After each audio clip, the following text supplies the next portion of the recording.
प्रश्नोत्तरी। नमोस्तु गुरुदेव। मन परय ज्ञान और अविज्ञान तो देश प्रत्यक्ष है, लेकिन मति ज्ञान और श्रुत ज्ञान क्रमशः प्रत्यक्ष परोक्ष है। इसका अर्थ क्या है? आद्य परोक्षम, ये दोनों परोक्ष ज्ञान है सामान्य रूप से, और अवधि ज्ञान मन पर ज्ञान देश प्रत्यक्ष है और वो सकल प्रत्यक्ष है। अब आद्य परोक्षम तत्वार सूत्र का अर्थ तो यही कहते हैं, मति और शुद्ध ज्ञान परोक्ष। परोक्ष का अर्थ इतना ही है कि डायरेक्ट सीधा वस्तु को ना जान करके आलम्बन लेकर जानते हैं, यानी इंद्रिय और मन का आलम्बन लेकर के जो वस्तु को जानता है वो परोक्ष ज्ञान है। लेकिन न्याय ग्रंथों में मति ज्ञान को साम व्यवहारिक प्रत्यक्ष कहा। साम व्यवहार का अर्थ है कि व्यवहार में ऐसा कहते हैं हमने अपनी आंखों से प्रत्यक्ष देखा है, तो आंखों से देखा है, तुमने डायरेक्ट तो नहीं देखा। दूरबीन से देखा है, तुमने डायरेक्ट तो नहीं देखा। तो न्याय आदि ग्रंथों में साम व्यवहार एक प्रत्यक्ष उसको कह दिया है। साम व्यवहार का अर्थ नहीं इतनी नर्मन समझ गए, लोग व्यवहार की भाषा में मैंने अपने कानों से प्रत्यक्ष सुना है, मैंने प्रत्यक्ष देखा है, मैंने प्रत्यक्ष उसको छूकर देखा है, मैंने खुद उस फूल की गंध प्रत्यक्ष रूप से ली है, तो ऐसा व्यवहार में कहते हैं। तो साम व्यवहार प्रत्यक्ष जो मति ज्ञान को कहा गया है वो इस अपेक्षा से मानना चाहिए। अब एक चर्चा आती है कि शुद्ध ज्ञान को भी सविकल्प स्वसंवेदन ज्ञान के रूप में स्वीकार किया। पूज्यवर जयसेन स्वामी ने अपनी टीकाओं में सविकल्प स्व संवेदन, तो कई लोग उस स्व संवेदन को प्रत्यक्ष मान लेते हैं, ये उनकी भूल है। स्व संवेदन का अर्थ सविकल्प स्व संवेदन यानी जैसा शुद्ध ज्ञान जना रहा है वैसा ही अनुभव कर रहे हैं। वस्तुतः दो ज्ञान पूज्यवर उमा स्वामी महाराज ने परोक्ष ही माने हैं, ऐसा व्यवहार करना चाहिए। नमोस्तु गुरुदेव। राम सीता का कुंडली मिलान के बावजूद दाम्पत्य जीवन सुखी नहीं रहा। राम के राज तिलक के लिए तिथि देखी गई, लेकिन राज तिलक न हो सका, तो कुंडली और तिथियों का कोई महत्व है या नहीं? पहली बात है कि आपने सीता के संकट तो देखे, लेकिन वो कुंडली मिली थी तो दोनों का प्रेम देखो। इतने कष्टों के बाद भी सीता कहती है कि यदि मुझे स्त्री बनना पड़े तो मैं रामचंद्र जी की बनूंगी। इतने कष्टों के बाद उनका प्रेम तो देखो कितना है। ये है 36 गुणों का अर्थ है नहीं कि कष्ट उठाना पड़े। 36 गुणों का अर्थ है कितने भी कष्ट हो जाएंगे लेकिन इनका प्रेम नहीं टूटेगा। एक दूसरे ने एक दूसरे को उल्हाना नहीं दिए। इतनी विपत्ति के बाद भी नहीं टूटा, ये कुंडली का सबसे बड़ा महत्व है। नहीं तो इतने यदि कुंडली होता है, कुंडली नहीं मिलती तो इतने में तो अभी डाइवर्स हो जाता, दोनों एक दूसरे के तलाक होकर कोर्ट में पहुंच जाते। लेकिन दोनों का देखो प्रेम, इतने संकट आए, वनवास भी भेज दिया, तो भी रामचंद्र जी सीता को चाहते रहे और सीता रामचंद्र जी को चाहती रही। ये प्रेम देखो, ये है कुंडली का महत्व। दूसरी बात जो आपने मुहूर्त की बात कही, कल मैंने कहा था कि कितनी गाड़ियों में एक्सीडेंट हो जाते हैं, पूरा परिवार का परिवार चला जाता है। इससे गाड़ियों में बैठना बंद कर देना चाहिए। क्यों गाड़ियों के एक्सीडेंट होते हैं, मर जाते, गाड़ियों में बैठना बंद कर देना चाहिए। कितने लोग हैं जो ऑपरेशन करते हुए मर जाते हैं, ऑपरेशन कराना बंद करना चाहिए। कितने लोग हैं जो ऑपरेशन कराने गए, स्वस्थ होने के लिए डॉक्टर ने कहा और मर गए, तो ऑपरेशन बंद होना चाहिए। गाड़ी में तुम अच्छे के लिए बैठते हो कि बुरे के लिए, और बुरा हो गया, एक्सीडेंट हो गया, गाड़ी में बैठना बंद क्यों नहीं कर रहे हो? जिस प्रकार से गाड़ियों में एक्सीडेंट हो रहे हैं फिर भी लोग गाड़ी में बैठना चालू रखते हैं, क्योंकि एक्सीडेंट कम होते हैं, सकुशल यात्रा ज़्यादा होती है। सकुशल यात्राएं ज़्यादा हो रही हैं कि एक्सीडेंट ज़्यादा हो रहे हैं? एक दिन में हजारों गाड़ी निकलती, तब एक गाड़ी का दो गाड़ी का एक्सीडेंट होता है। तो जैसे वहाँ पर तुम प्रश्न उठाते हो कि महाराज गाड़ियों से यात्रा में एक्सीडेंट होते हैं, तो हम लोगों को यात्रा गाड़ियों से बंद कर देना चाहिए या चालू रखना चाहिए? पर इस गाड़ियों में बैठने का महत्व क्या हुआ? वहाँ तो तुम सोचते नहीं, अरे हो गया होगा, और अपनी गाड़ी साइड से निकाल के ले जाते हो। एक दिन और प्रश्न आया था रमेश जी का कि महाराज जी आजकल तो ऐसे बच्चियों से शादियां करने लगे, तो फिर कल के दिन आपको आहार देने वाला कौन बचेगा? अरे भाई ये बताओ, माता पिता की खुशी के अनुसार, परिवार की इच्छा अनुसार शादियां ज्यादा हो रही हैं कि भगोड़ी शादियां ज्यादा हो रही हैं? परसेंटेज बताओ भाई। बिजोलिया में कितनी भगोड़ी शादी हुई और अच्छी शादी सकुशल कितनी हुई? आज भारत देश के अंदर जैनियों में खासतौर से परिवार की मर्जी से शादियां ज्यादा हो रही कि भगोड़ों की शादियां ज्यादा हो रही? 90% क्या, अभी मुश्किल से 5% भी नहीं आएगा। 5% मुश्किल से आएगा। 95% तो सही है। तो 5% पर हम अपनी जिंदगी का निर्णय कर लें कि आगे आपको महाराज कहाँ आहार देने वाले कहाँ से मिलेंगे? अरे अभी 95% रिजल्ट है, अभी चिंता की जरूरत नहीं है। इसी प्रकार से मुहूर्त आदि के संबंध में एक रामचंद्र की घटना घट गई तो घट गई, लेकिन कितने मुहूर्त पर कितनों के काम सही हुए हैं उनके अनुसार क्या बात है? एक रामचंद्र की घटना मुहूर्त पर गलत घट गई या दुर्घटना हो गई तो क्या मुहूर्त देखना बंद कर दें? एक व्यक्ति ऑपरेशन थिएटर में मर गया तो ऑपरेशन कराना बंद कर दें? गाड़ियों पे जाना बंद हो गया? यही तो सबसे बड़ी बुद्धिहीनता है। एक आज साधु कोई भ्रष्ट हो गया, अरे बड़ा साधु बनने, आजकल साधु ऐसे हो गए। अरे भाई एक साधु भ्रष्ट हो गया तो क्या सारे साधु भ्रष्ट हो गए? भ्रष्ट होने की संख्या ज्यादा है कि अच्छे साधुओं की संख्या ज्यादा है? अच्छों की ज्यादा है। ये तो हमेशा से होता है। बस सबसे बड़ा उदाहरण आपको दे दिया, गाड़ियों का एक्सीडेंट होने पर क्या लोगों ने गाड़ियों में बैठना बंद कर दिया? इसी प्रकार एक मुहूर्त पर गलत हो जाने से क्या मुहूर्त निकालना बंद कर देना चाहिए? 95% 90% मुहूर्त सही ही निकलते। वो घटना जो घटी वो कर्म के लिए नहीं बांच पाए। कर्म यदि सब कुछ मुहूर्त ही करता है तो फिर कर्म क्या हो? मुहूर्त हवा के समान होता है। मुहूर्त बुझते हुए दीपक को हाथ लगाने के समान होता है। मुहूर्त घी नहीं है, मुहूर्त बाती नहीं है, मुहूर्त दीपक नहीं है। मुहूर्त हवा का झोंका चलता है तो अपन चिमनी लगा देते, हाथ लगा देते। ये है, इसका काम करता है। अब उसमें बाती ही नहीं हो, घी ही नहीं हो और फिर अपन हाथ लगाएं तो दीपक बुझेगा? तो मुहूर्त देखने के लिए मुहूर्त ही सब कुछ करता है तो फिर तो सारे जगत का कल्याण ही हो जाएगा। मुहूर्त हाथ के समान है, उसके लिए फलेगा जिसकी बाती घी में घी होगा, दीपक में बाती होगी, दीपक सकुशल होगा, खंडित नहीं होगा, फूटा नहीं होगा। फिर यदि हवा का झोंका आ जाएगा तो हाथ लगा देंगे। अब वहां उनकी किस्मत में, उसका कर्म में ऐसा कर्म आया कि हाथ क्या, अब दीपक में बाती ही नहीं है, उसमें घी खत्म हो रहा है, अब हाथ लगाने से कोई मतलब नहीं है, ऐसा मानना चाहिए। कभी कभी ऐसी दुर्घटनाएं हो जाती। वहां सोच अच्छा था, मुहूर्त अच्छा था, लेकिन किस्मत इतनी ज्यादा विपरीत थी कि मुहूर्त उस हाथ ने कुछ नहीं किया। कई बार हवा का झोंका इतना तेज होता है कि हाथ लगाने पर भी दीपक बुझ जाता है कि नहीं? घी भी है, बाती भी है, सब कुछ है, लेकिन हवा इतनी तेज है कि हाथ लगाते ही, लगाने के बाद भी बुझ सकता है कि नहीं? बुझ सकता है। तो फिर हाथ लगाना बंद करो। क्योंकि एक बार मैंने हाथ लगाया था, हाथ लगाने के बाद भी बुझ गया, फिर हाथ लगाने से क्या फायदा है? मैंने चिमनी लगाई तो चिमनी भी फूट गई, गिर गई हवा के जोगे, पर चिमनी लगाना बंद करो? नहीं, हाथ लगाने से दीपक बुझ सकता है, क्योंकि हवा का झोंका बहुत तेज था। रामचंद्र जी की जिंदगी में यही घटित हुआ कि उनका हवा का झोंका इतना जबरदस्त था, मां ने चलाया था। कोई दुश्मन चलाता फिर बिगाड़ के दिखा देते, कोई दुश्मन वनवास भेज के दिखा देता तो पता चलता कि मुहूर्त क्या होता है। मां का चलाया हुआ झोंका था, और वो भी धर्म की आड़ में चलाया था, वो भी मजबूरी में चलाया था।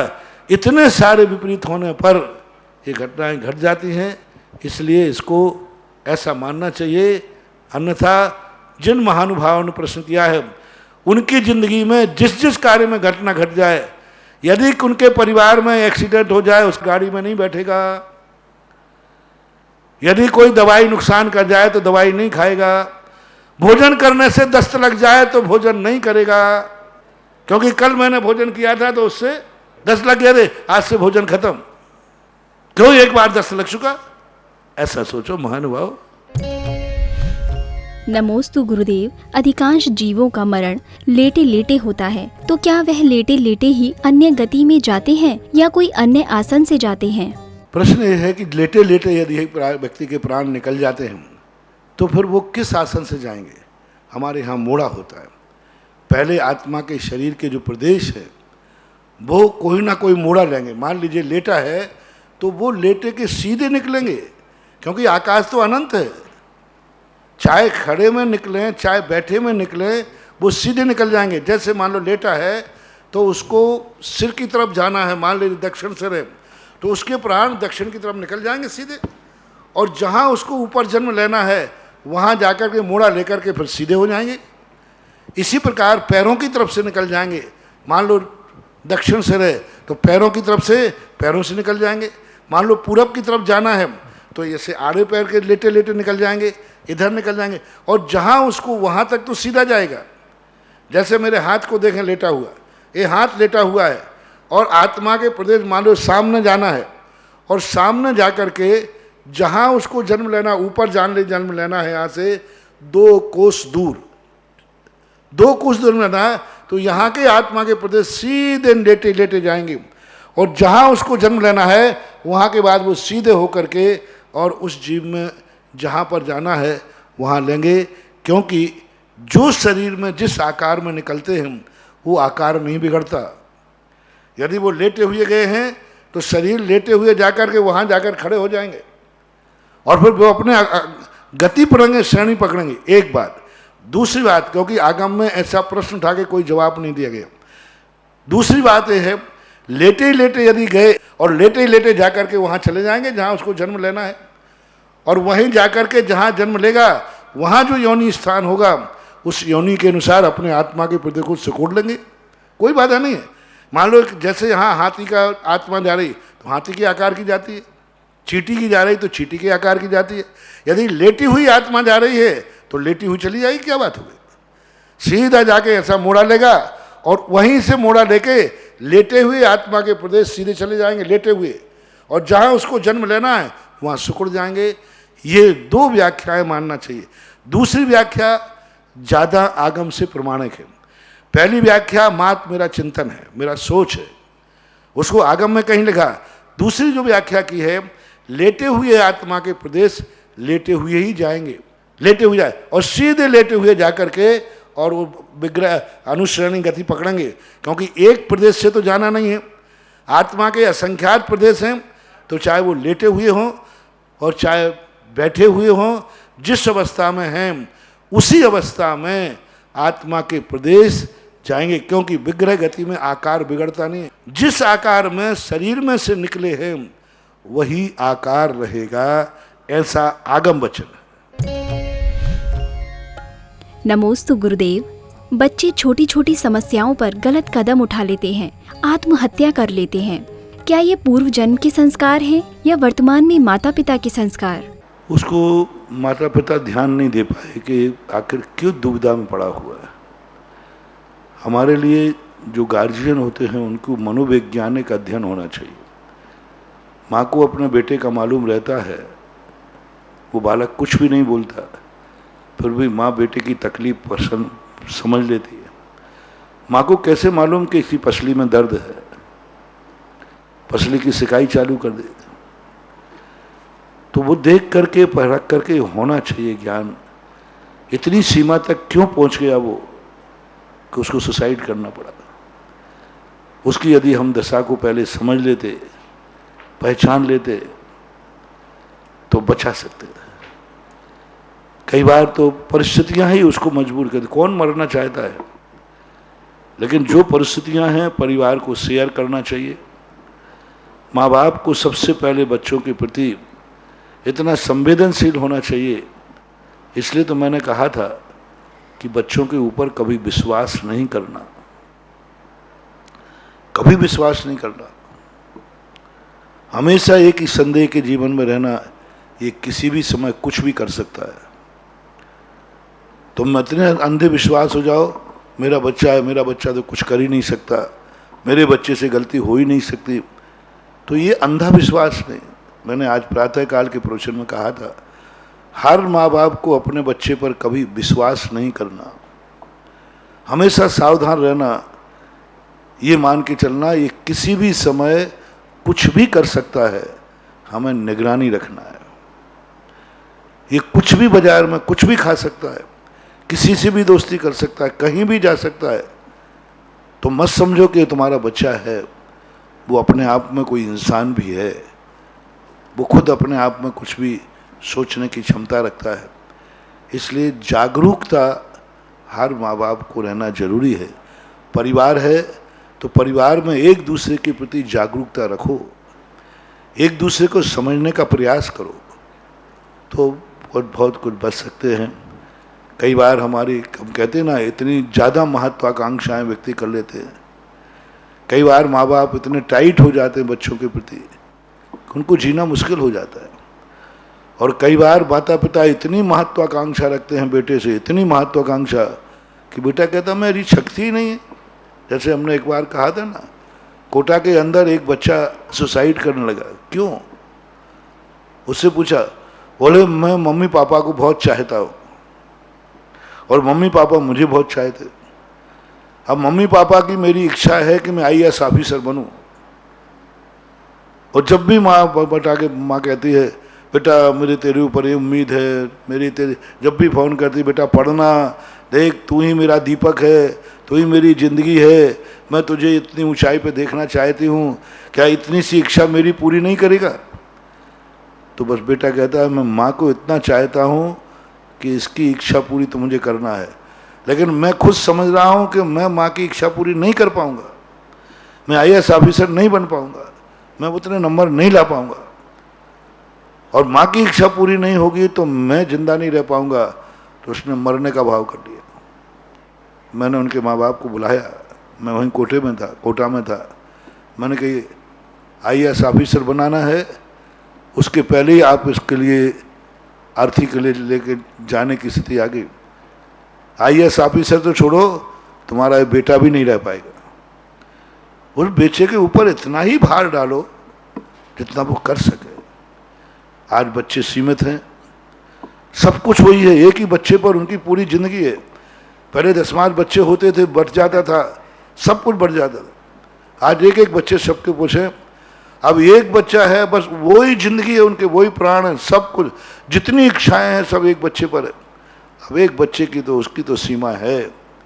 इसलिए जिम्मेवार सुसाइड करने वाला ही जिम्मेवार नहीं है, उसके साथ पूरा परिवार जिम्मेवार है, गार्जियन जिम्मेवार हैं, माता पिता भी जिम्मेवार हैं।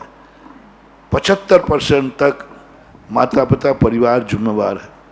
25% बच्चे अपनी बुरी आदतों के कारण ऐसा कर देते हैं, बुरी आदतों में फंस जाते हैं। लेकिन वो भी बुरी आदतों में क्यों फंसे? हम प्रारंभ में निगरानी नहीं रख पाए। लेकिन जब भी कोई व्यक्ति सुसाइड करता है, उसके उपघात नाम कर्म का उदय होता है। अपघात नाम की एक प्रकृति है जो हम टालें तो टल सकती है, लेकिन जब भी मरेगा कोई व्यक्ति तो अपघात नाम कर्म का उदय आता है, जो पाप प्रकृति है। सुसाइड का भाव आना ही पाप है, क्योंकि पाप कर्म के उदय से ऐसे भाव आते हैं। गतिबंध के संबंध में कुछ नहीं बोल सकते, उस समय तात्कालिक परिणाम कैसे हैं। प्रायः शास्त्रों में तो यही कहा है कि बुरे परिणाम होते हैं। सुसाइड करने वाला का कभी अच्छा परिणाम हो ही नहीं सकता। भुजबल पद्म पुराण में तो निकृष्ट बनाया कि निकृष्टतम निकृष्ट परिणाम होते हैं, प्रायः इनकी दुर्गति ही होती है।